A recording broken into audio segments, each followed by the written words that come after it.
Good afternoon, everyone.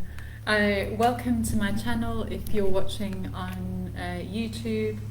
Thank you for being here, and if you're watching on Facebook, welcome.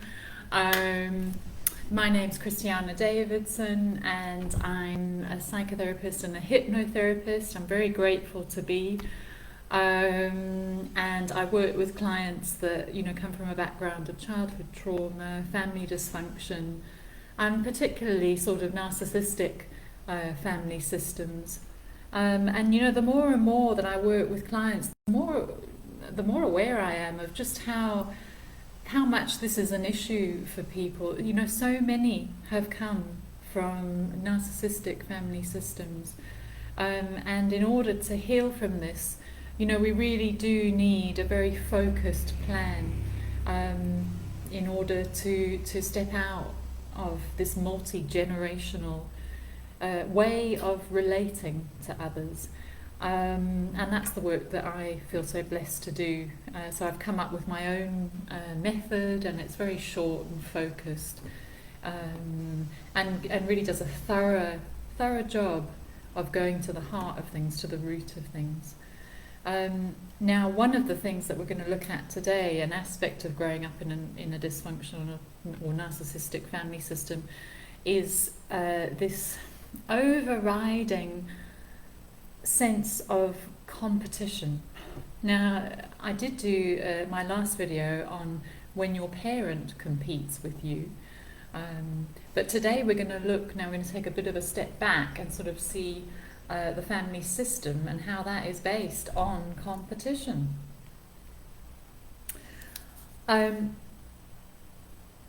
So if we think about competition in a dysfunctional or narcissistic household, like we said last time, often it can be between parent and child, strangely. But if you think back to your family now, I wonder who comes to mind when you think of being in competition. It may not be your parent initially, or there may be somebody else. And often I find clients say to me, well, actually the greatest competition in the family was my sibling. And of course we know that in these systems, children are given specific roles. You have a golden child who's sort of idealized and can do no wrong. And then there's the scapegoat that sort of bears the family shame and is rejected. So already when you have these sort of two roles for the children, amongst others, already there's a sense of being compared to others and of being put at odds with the other. So for the golden child, they can so sort of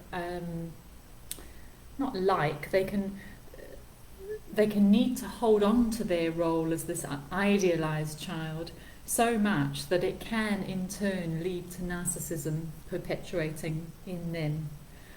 However, that's not always the case. I work with a lot of golden children, and in fact they've spent their whole lives feeling a tremendous amount of guilt for having sort of naturally just won the competition, and that they spend a lot of their time trying to prove to others that they're not in competition, that they're not wanting to make them feel less than, or that's not their modus operandi at all.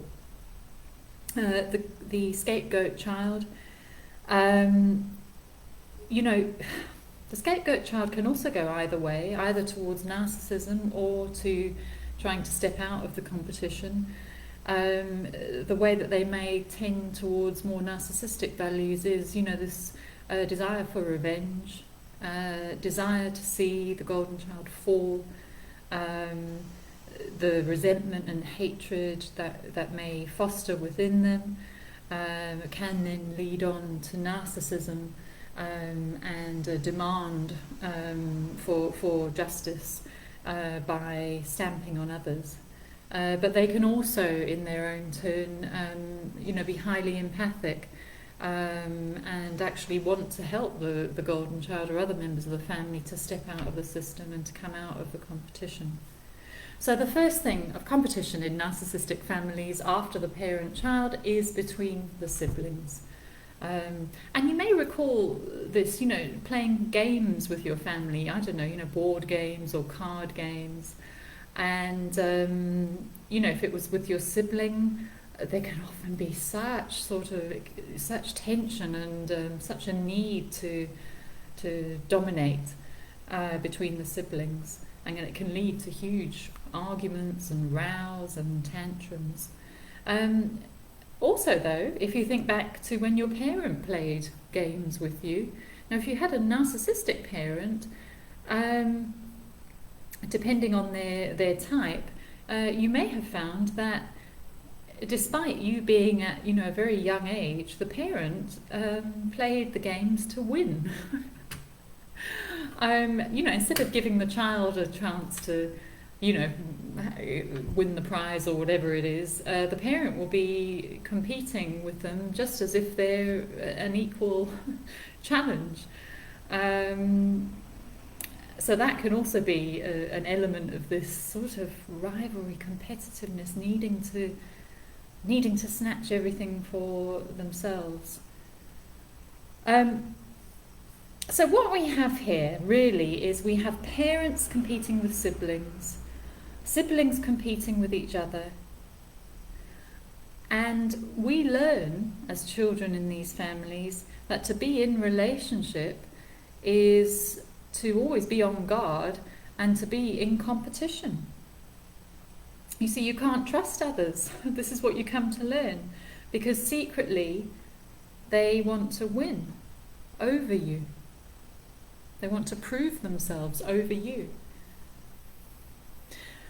I often hear this scenario with clients, mothers and daughters, particularly so, although it does happen with fathers and sons too. Mothers will sort of set up a very competitive nature in their relationship with their daughter, particularly over dieting and weight, clothes and fashion, and getting male attention. Sometimes for the daughter, she comes to realise that her way of surviving in this relationship, this competitive relationship with mum, is to try to stay slimmer than her, because if she loses that, then mum wins. So we can see here the progression into eating disorders, etc. And the need to do that, to be slimmer than mum, is to sort of stop mum from lording it over her as a woman.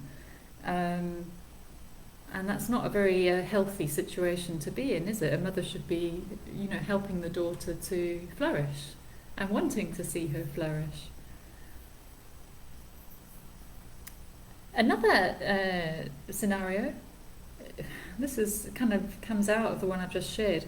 Parents in these families use the children to make each other jealous.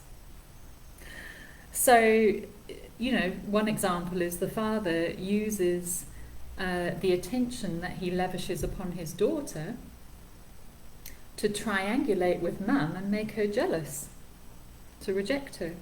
So he sets up a competition between mother and daughter.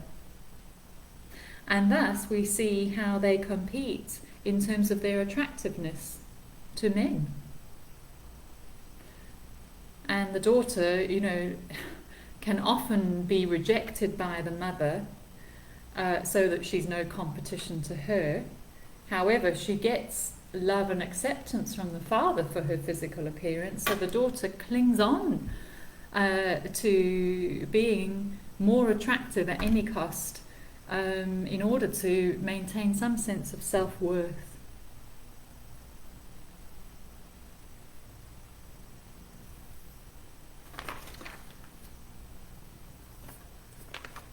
Now, this has a real impact upon us as adults, particularly in future relationships with friends, at work, romantic partners. there can be a real sort of apprehension about being in teams, working in teams. There can be an apprehension about sharing your successes with others, because you're afraid that if you share it, they may interpret it as you competing with them or you trying to lord it over them. You may feel tremendous guilt about wanting to be successful and sort of spend your time beating yourself up, almost trying to punish yourself for wanting to be successful because of that system in which you grew up in that fostered competition. So you immediately equate success and being out to win and competitive, when that's not the truth. And so, as adults from these families, we ended up unwittingly immersed in competition and rivalry with others. That's on one hand. On the other hand, we also were trying to prove to others that we aren't trying to compete. And the way we do this often is to play down our successes. We feel guilty about them, about shining, about sharing about them. We try to play small and big up others instead. And all of this causes huge CPTSD. Our way of exiting the competition, in other words, is to not strive for anything, to be in the wings, not to shine, because that keeps us from revisiting those competitive energies, relationships that we had when we were younger. So what can we do about this? Well, I suggest, one of the things is we start projecting these relationships that we had in childhood onto our present day ones. So one thing we can start to do, obviously with boundaries, is to start challenging yourself when you automatically jump to the conclusion that they're just jealous of me, or she wants to see me fail, or he's out to get me. You see, this is the story that you've been telling all your life because it's all that you knew. But perhaps it may be time to start saying, well, that is one interpretation. Is it the truth? It may not be. I wonder what a different story might be about them. However, like I say, this needs to be done with boundaries. We can't, now go out and just trust everybody and, beat ourselves up for thinking, that somebody may not have our best intentions, because some people don't, and it is quite a competitive world. But what I'm saying is, in order to break that family competitive system, we do need to step out of it and begin to see people perhaps less as competitors, but more as fellow human beings. And another thing that we can do here then is to just let others compete. Let them compete against each other for attention, or to be in the cool group, or to be the most successful. Let them compete, and start to see the low self-esteem that really drives these efforts. And also, in your own way, begin to share about your successes. Feel that fear of sharing them, and know that it's not you being big-headed or trying to show off, but it's the truth, and others need to accept the uncomfortableness that may emerge for them as a result. Okay, everyone, if you had any thoughts on this or any experiences to share, I would love to hear. Please leave your comments. I'm sure there's a lot more that can be said on this topic, because it really is at the heart of these families. And we need to step out of it in order to break that multi-generational pattern.